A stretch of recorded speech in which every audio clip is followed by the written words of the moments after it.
بالنسبة يا جماعة طبعا لنباتة النعناع. نباتة النعناع يا جماعة بتيجي في شهر 6 يا جماعة، وبتبدأ النعناع يبدأ ينشف يا جماعة بالشكل حضراتكم شايفين، يبدأ النمو بتاعه يضعف. فأنا كشفت على الجذور يا جماعة، اتضح ان الجذور بعد ما نشفت ابتدت تشتغل تاني.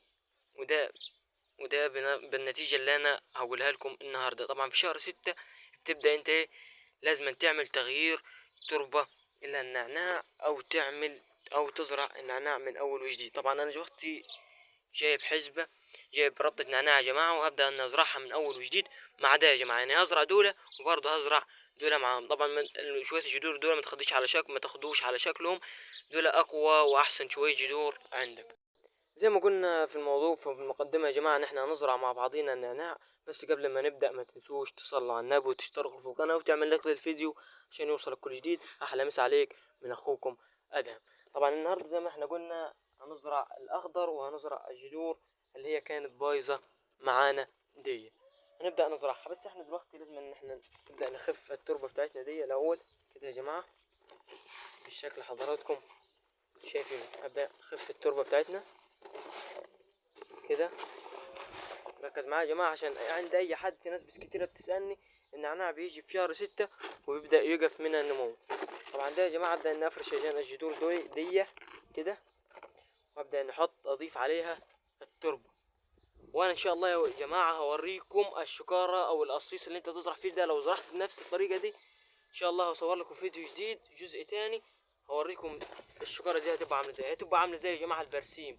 فاهمين انتوا البرسيم يا جماعة لما يبقى البرسيم طالع عندك بيبقى غزير ازاي يا جماعة. هوريك الغزر اللي هيبقى فيه ولا واقف نمو ولا حاجة. وهنزرع فوقيه يا جماعة ضمانيني، هنزرع ده يا جماعة. نجيب شوية نعناع تاني، حزمة نعناع، ونبدأ نزرعها مع كده يا جماعة.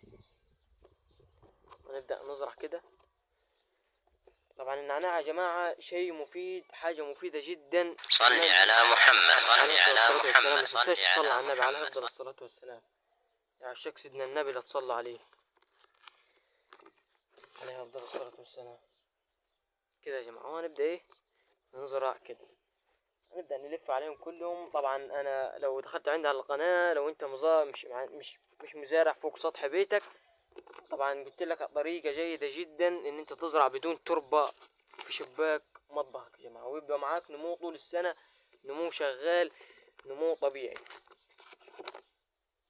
هذا يا جماعة مع التعليم زراعة النعناع يا جماعة. النعناع يا جماعة أسهل نبات أنت ممكن تتخيلها وتزرعها في المنزل.